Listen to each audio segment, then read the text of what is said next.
The COVID-19 pandemic was a global shock. It upended our lives and exposed deep-seated vulnerabilities in our societies, revealing cracks that had long been ignored. In his book, The Precipice, Neoliberalism, the Pandemic, and Urgent Need for Radical Change, the author argues that the pandemic was not just a health crisis, it was a social and political crisis made worse by decades of neoliberal policies that prioritized profit over people. These policies, he argues, left us ill-equipped to deal with the pandemic's devastating effects, from overwhelmed healthcare systems to economic hardships. This essay explores the central argument of the precipice, delving into the intricate connections between policy and crisis. It examines how neoliberal policies, with their emphasis on free markets and limited government, created conditions that exacerbated the pandemic's impact, making recovery even more challenging. Furthermore, it will delve into the book's call for radical change, highlighting the urgent need to rethink our economic and social systems to prevent future crises.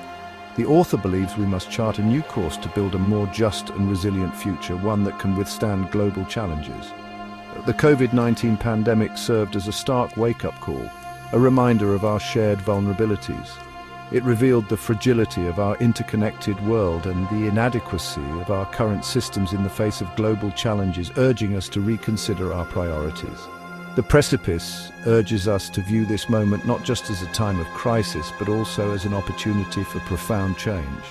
It's a chance to learn from our mistakes, challenge the status quo, and build a better future for all, ensuring that we are better prepared for whatever comes next. The book's central message is a timely and urgent one, calling for immediate action. As we grapple with the pandemic's ongoing consequences, it is crucial to understand the systemic factors that contributed to its severity and to address them head-on. Only then can we hope to create a world that is truly prepared for the challenges of the 21st century, ensuring a safer and more equitable future for all. Neoliberalism is often used as a complex term, but its core tenets are surprisingly straightforward.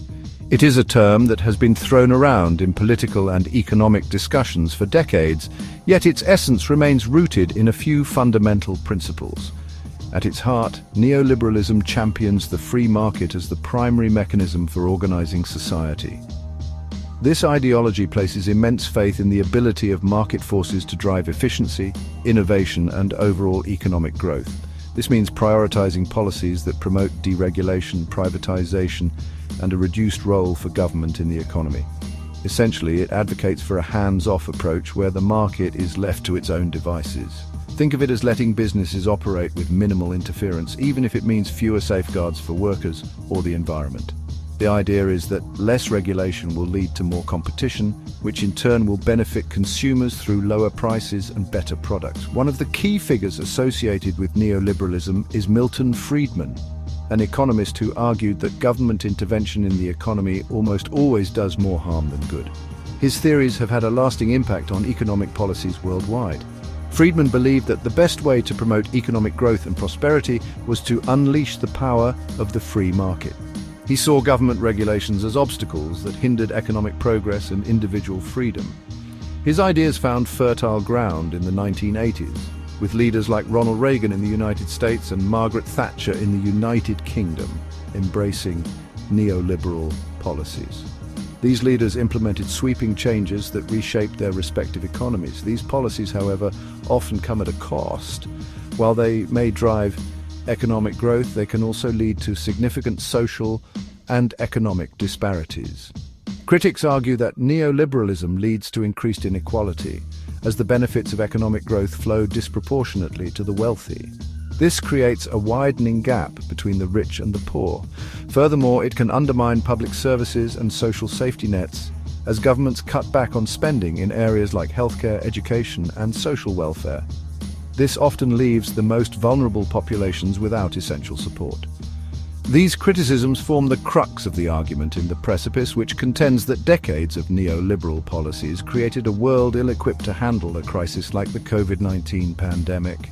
The pandemic exposed the fragility of systems that had been weakened by years of underfunding and neglect.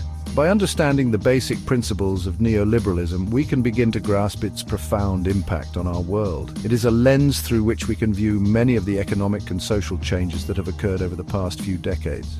From the deregulation of financial markets to the privatization of public services, neoliberal policies have shaped the global economy for the past several decades. These policies have influenced everything from corporate behavior to government spending priorities. The Precipice challenges us to critically examine the consequences of this ideology, particularly in light of the COVID-19 pandemic. It urges us to reflect on whether the pursuit of free market principles has come at too high a cost for society. The COVID-19 pandemic did not emerge in a vacuum. It spread rapidly through a world already grappling with the consequences of decades of neoliberal policies. These policies, with their emphasis on individualism, competition, and a reduced role for government, had weakened our collective ability to respond to a crisis of this magnitude. One of the most significant ways in which neoliberalism hampered our pandemic response was by undermining public healthcare systems. Years of budget cuts and privatization had left many countries with inadequate healthcare infrastructure and a shortage of essential medical professionals. This lack of preparedness was tragically evident in the early days of the pandemic, as hospitals were overwhelmed with patients and healthcare workers struggled to cope with the surge in demand. Beyond healthcare, neoliberal policies also contributed to the economic devastation wrought by the pandemic. The emphasis on flexible labor markets, while beneficial for some, left millions of workers vulnerable to job losses and economic hardship when lockdowns were imposed. Many found themselves without adequate social safety nets to cushion the blow, as years of austerity measures had eroded these critical support systems. In essence, the pandemic exposed the cracks in a system that had prioritized efficiency and profit over resilience and social well-being. The Precipice argues that this is not a coincidence, but rather the predictable outcome of decades of pursuing neoliberal policies. The author contends that the pandemic should serve as a stark warning that we can no longer afford to ignore the social and economic consequences of this ideology. Nowhere were the failings of neoliberal policies more evident than in the realm of healthcare. The pandemic served as a stark reminder of the consequences of prioritizing profit over people. Decades of privatization, budget cuts, and a focus on market-driven solutions had left many healthcare systems around the world ill-equipped to handle a pandemic of this scale. The infrastructure was crumbling and resources were scarce. In countries like the United States, where healthcare is largely privatized, millions of people lacked access to affordable care even before the pandemic. The system was already strained, and the crisis only made things worse. The pandemic exacerbated these existing inequalities, as those without health insurance or with limited coverage were often left to fend for themselves. Many faced the impossible choice between seeking medical help and financial ruin. This lack of access to timely and affordable care undoubtedly contributed to the country's high rates of COVID-19 infections and deaths. The healthcare system was overwhelmed, and the consequences were dire. Even in countries with universal healthcare systems, years of austerity measures had taken their toll. Hospitals were underfunded and essential services were cut back. Hospitals in many parts of the world faced shortages of beds, ventilators, and personal protective equipment. The lack of preparedness was evident everywhere. Healthcare workers, already stretched thin, were pushed to their limits and beyond. They worked tirelessly, often without adequate protection or support. The pandemic laid bare the fragility of healthcare systems that had been chronically underfunded and undermined by neoliberal policies. The cracks in the system became chasms. The Precipice argues that the pandemic should serve as a wake-up call for a fundamental reassessment of our approach to healthcare. It is a call to action for systemic change. The author contends that healthcare should be treated as a public good, not a commodity to be bought and sold on the market.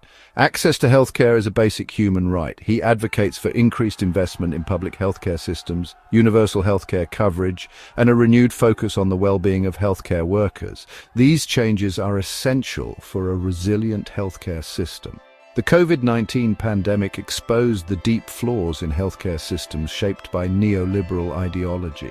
It revealed the urgent need for reform. It highlighted the urgent need for a more humane and equitable approach to healthcare, one that prioritizes the well-being of all members of society, not just those who can afford it. The time for change is now. Please note that I have only completed 4 sections of the essay due to the word count restriction. I can continue writing the remaining sections if you would like me to. In our quest for a better tomorrow, we must first envision the possibilities. What kind of world do we want to create? How can we leverage our collective ingenuity to solve the challenges we face? These questions are not just theoretical, they are the blueprint for our future. Now let's talk about action. It's not enough to dream. We need to take concrete steps forward. From policy changes to grassroots initiatives, every effort counts. What can we do today to ensure a sustainable and equitable future for all? Responsibility doesn't rest on the shoulders of a few, it's shared by all of us. Governments, corporations, communities and individuals, everyone has a role to play. How can we foster a sense of collective responsibility to address our most pressing issues? We stand at a crossroads where crisis meets opportunity. The choices we make now will shape the world for generations to come. Will we rise to the occasion and turn challenges into opportunities? The future is ours to define.